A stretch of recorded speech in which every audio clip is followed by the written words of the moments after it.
Hello， 各位好，歡迎大家撳入嚟睇我嘅片。今日呢條片咧就係一條行業小迷思嘅影片嚟嘅。如果有睇開我嘅片嘅觀眾咧，都知道其實我冇做空姐咧已經一段時間㗎啦。咁但係其實咧，我一路都收到好多唔同觀眾嘅 DM 啊、留言啊，或者有時自己嘅 Threads 咧上面都會見到一啲關於空姐行業嘅唔同八卦問題。所以今日呢段片咧就想以我呢個喺行業打滾咗幾年嘅小人物嘅角度出發，同大家分析下，講下我對呢啲問題嘅諗法啊同埋睇法嘅。如果大家有興趣咧，就繼續睇落去啦。就住呢個題目咧，其實我自己都有收集咗幾個我覺得最多人問啦、最多人想知、最好奇嘅問題。咁首先第一題咧，就不如嚟一個最 juicy 嘅啦，好唔好啊？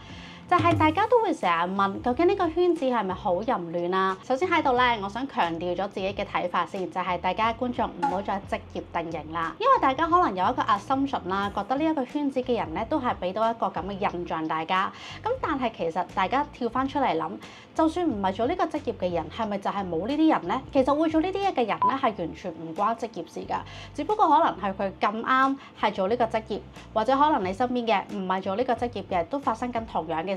所以我覺得咧，呢一個係有少少叫做職業定型，係大家 assume 咗做呢個行業嘅人咧，就係會咁樣。咁但係當然啦，我唔排除當中有啲人係真係做呢一樣嘢嘅。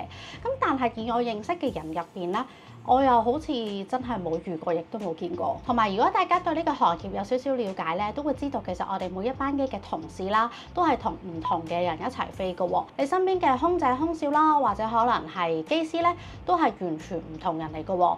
好大部分咧，大家都係第一次見嘅啫。再加上有陣時我哋去程咧係可能同呢一班機組人員飛啦，回程咧又轉咗另外一班機組人員嘅喎。我哋每一個機組人員之間咧留喺當地嘅時間咧，都有機會係有唔同㗎。所以我覺得大家係冇一個 connection 可以做到呢樣嘢㗎。喺飛機上面咧，亦都好忙啦，冇咁多時間去俾大家溝通啊，或者可能做一啲暗示去發生呢件事。咁所以我自己覺得咧，其實係唔係好 work。我記得我自己試過好多次咧，有陣時喺外站酒店出街啊、食飯買嘢咁樣咧，有陣時你會撞到一個人，佢好熱情咁同你打招呼喺度傾偈咁樣喎。但係基於禮貌咧，我都會照同對方傾兩句嘅。但係傾下咧，先發現原來對方咧係同我一齊飛過嚟嘅 crew 或者係機師嚟嘅。所以其實係好多時候飛到外站咧，你係會唔認得啲同事㗎。呢個例子除咗喺我身上面發生過之外咧，我身邊好多朋友啊或者飛過嘅同事咧都曾經發生過呢樣嘢。另外就係我哋其實好多時候飛到外站咧，大家各自都有各自嘅 plan 啦。有啲人想去某啲地方參觀去玩嘅，有啲人可能就去探親，有啲人就可能要去 shopping 啊，或者有啲人可能係自己本身有啲嘢做緊，咁就會係留喺自己間酒店房度做埋自己嘅嘢佢。咁所以其實大家咧係會有自己嘅行程。所以其實綜合以上啲種種，再加埋我嘅觀察咧，其實我覺得呢樣嘢唔係真係大家口中講到咁 common 咯，亦都係我覺得係比較罕有。無可否認咧，因為我哋以前飛外站咧係每人一間房㗎嘛，咁所以係有一個好好嘅場合去做呢啲嘢㗎。咁但係都係嗰句啦，呢件事真係唔係咁 common。嚟到第二條問題咧，亦都係一條幾 juicy 幾花生嘅問題嚟㗎，就係我身邊識嘅同事或者我自己咧，係咪真係咁拜金咧？而同時喺飛機度係咪又真係成日都會收卡片嘅咧？首先分享咗我嘅諗法先啦，同上嗰題一樣咧，我覺得呢個都係一個職業定型，都係一個 assumption 嚟㗎。其實拜金嘅女仔係咪淨係得呢一個行業有咧？我自己覺得，如果個人嘅本質係咁咧，其實你做邊一個行業咧，都係會咁樣咯。咁所以我係覺得唔關職業事。咁但係以我嘅認知咧，我覺得大家會咁樣睇呢個行業嘅人咧，可能係因為大家成日喺 IG 啊或者喺啲 social media 度見到我哋成日出去玩啊、食好嘢啊、買名牌，所以大家可能有呢個錯覺啦。咁但係當然啦，我都唔可以好清高、好離地咁話，喂，其實錢係真係唔重要。但係我覺得咧，擇偶條件嚟講，拜唔拜金咧，就要攞翻個平衡，因為始終喺香港地生活啦，或者喺邊度生活都好啦。你一段關係咧，你話完全冇金錢 support 咧，咁就真係冇可能嘅。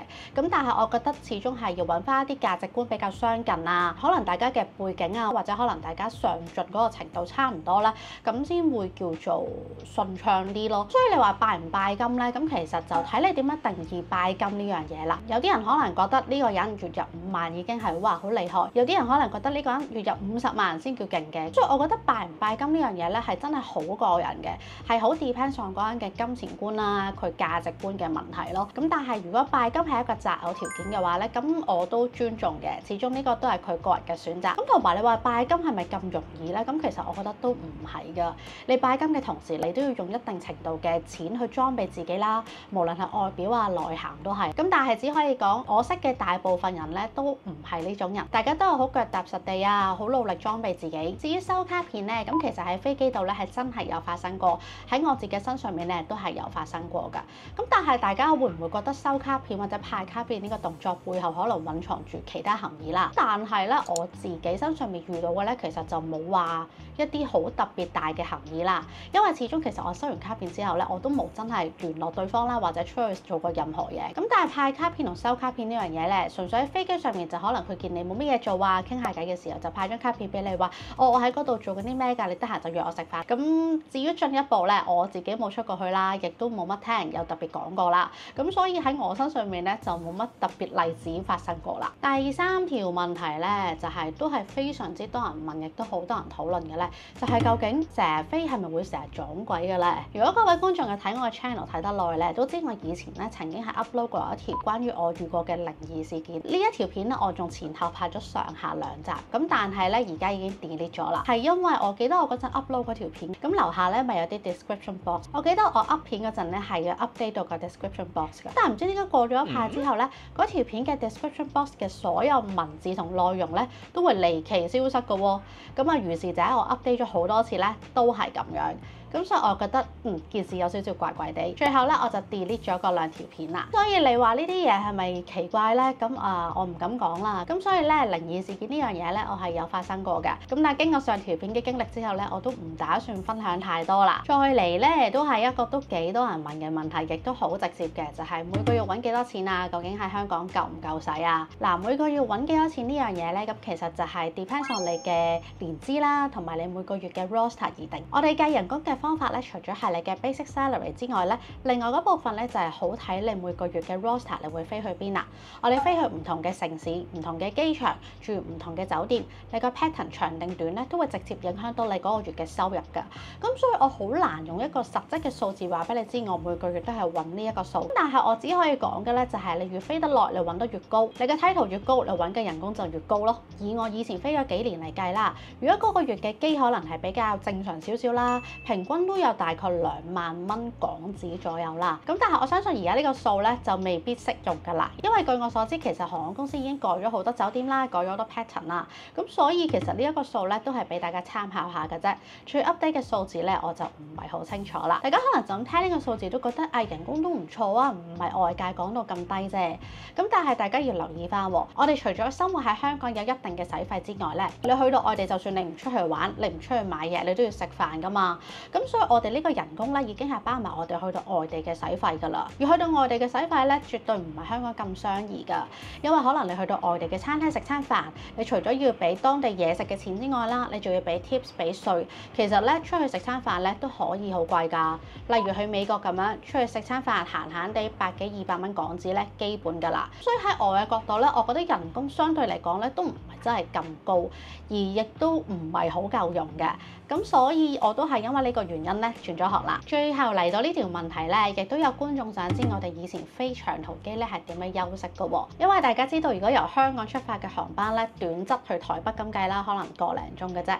但係如果香港飛 New York 咧，嗰16個鐘㗎喎。咁所以喺呢個法例底下咧，如果空服人員係飛長過某一個時數嘅話咧，佢哋都要求喺飛機度有一個休息嘅時間。咁至於呢個休息時間嘅長短咧，都係根據翻你嗰個航班飛行時間去決定嘅。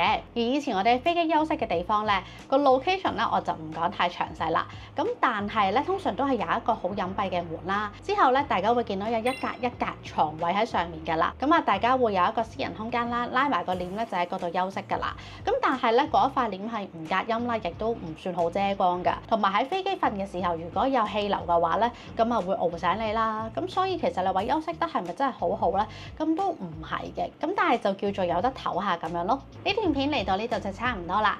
頭先就介解答咗觀眾幾個好想知同埋好 juicy 嘅問題啦，希望可以滿足到大家嘅好奇心。但喺度我都戴翻個頭盔先，因為始終我已經離咗職一段時間啦，咁所以我提供嘅資訊咧就未必係話最 update 嘅。咁同埋以上嘅觀點角度咧，都係由我自己出發啦，同埋我嘅觀察所得嘅啫，所以咧都係我自己個人嘅見解嚟嘅。如果各位觀眾有其他意見或者觀察到其他嘢咧，都不妨喺下邊留言話俾我知㗎。如果大家中意呢類型嘅影片咧，不妨俾個 like 支持下我 ，subscribe 呢個 channel。另外，如果大家想睇第二集嘅話咧，不妨喺下邊留言問下我其他問題啊，睇下我可唔可以集合到一堆問題再拍第二集啊嘛。咁我哋下條片再見啦，拜拜。